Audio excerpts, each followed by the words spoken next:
ಪಂಚಾಯತಿಗಳನ್ನ ಮಹಾನಗರ ಪಾಲಿಕೆ ಸೇರಿಸ್ಕೊಬೇಕು ಅಂತ ಸರ್ಕಾರದಿಂದ ಆದೇಶ ನೀವೇ ನಾವು ಬೆಂಬಲಿಸ್ತೀವಿ ಅದಕ್ಕೆ.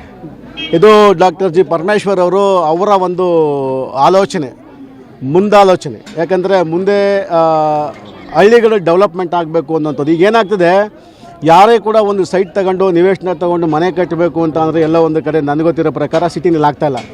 50 ಲಕ್ಷ 60 ಲಕ್ಷ 80 ಲಕ್ಷ ಒಂದು ಸೈಟ್ ಹೋಗಿದೆ. ಇವತ್ತು ಡೆವಲಪ್ಮೆಂಟ್ ಆಗ್ತಾ ಇರೋಂಥದ್ದು ಸಿಟಿ ಔಟ್ಸ್ಕರ್ಟಲ್ಲಿ ಮಾತ್ರ. ಸೊ ಹಾಗಾಗಿ ನನ್ನ ಅಭಿಪ್ರಾಯದಲ್ಲಿ ಎಲ್ಲ ಒಂದು ಕಡೆ ಇವತ್ತು ಆ ಮಹಾನಗರ ಪಾಲಿಕೆಗಳಿಗೆ ಕೆಲವು ಹಳ್ಳಿಗಳಿಗೆ ಸೇರ್ಪಡೆ ಆಗ್ತಾ ಇರ್ತಕ್ಕಂಥ ನಾವು ಬೆಂಬಲಿಸ್ತೀವಿ. ಅದನ್ನು ಡೆವಲಪ್ಮೆಂಟ್ ಮಾಡ್ತೀವಿ ಅಂತ ಏನು ಪ್ರಾಮಿಸ್ ಮಾಡೋರು ಅದನ್ನು ಡೆವಲಪ್ಮೆಂಟ್ ಮಾಡಬೇಕು ಅಂತ ನಾನು ಒತ್ತಾಯ ಅಷ್ಟೇ. ಅಭಿವೃದ್ಧಿಗೆ 100% ಪರಮೇಶ್ವರ್ ಸಾಹೇಬ್ರು ಕೂಡ ಅದೇ ಹೇಳಿದ್ದು, ಎಲ್ಲ ಒಂದು ಕಡೆ ಅಭಿವೃದ್ಧಿಗೆ ಒತ್ತು ಕೊಡಬೇಕಾಗ್ತದೆ, ಡೆವಲಪ್ಮೆಂಟಿಗೋಸ್ಕರ ಸೇರಿಸ್ಕೋಬೇಕು ಅಂತ ಹೇಳಿದ್ದಾರೆ. ಸೇರಿಸ್ಲಿ, ಸಂತೋಷ, ನಮಗೆ ನಾವು ಬೆಂಬಲಿಸ್ತೀವಿ ಅದನ್ನು. ಪಂಚಾಯತಿಗಳನ್ನ ಮಹಾನಗರ ಪಾಲಿಕೆ ಸೇರಿಸ್ಕೊಬೇಕು ಅಂತ ಸರ್ಕಾರದಿಂದ ಆದೇಶ ನೀವೇ ನಾವು ಬೆಂಬಲಿಸ್ತೀವಿ ಅದಕ್ಕೆ.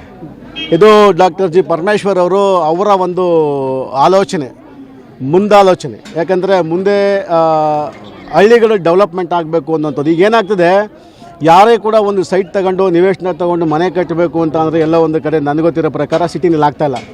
50 ಲಕ್ಷ 60 ಲಕ್ಷ 80 ಲಕ್ಷ ಒಂದು ಸೈಟ್ ಹೋಗಿದೆ. ಇವತ್ತು ಡೆವಲಪ್ಮೆಂಟ್ ಆಗ್ತಾ ಇರೋಂಥದ್ದು ಸಿಟಿ ಔಟ್ಸ್ಕರ್ಟಲ್ಲಿ ಮಾತ್ರ.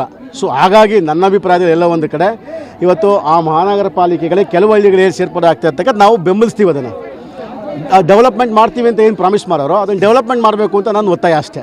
ಅಭಿವೃದ್ಧಿಗೆ 100% ಪರಮೇಶ್ವರ್ ಸಾಹೇಬ್ರು ಕೂಡ ಅದೇ ಹೇಳಿದ್ದು, ಎಲ್ಲ ಒಂದು ಕಡೆ ಅಭಿವೃದ್ಧಿಗೆ ಒತ್ತು ಕೊಡಬೇಕಾಗ್ತದೆ, ಡೆವಲಪ್ಮೆಂಟಿಗೋಸ್ಕರ ಸೇರಿಸ್ಕೋಬೇಕು ಅಂತ ಹೇಳಿದ್ದಾರೆ. ಸೇರಿಸ್ಲಿ, ಸಂತೋಷ, ನಮಗೆ ನಾವು ಬೆಂಬಲಿಸ್ತೀವಿ ಅದನ್ನು.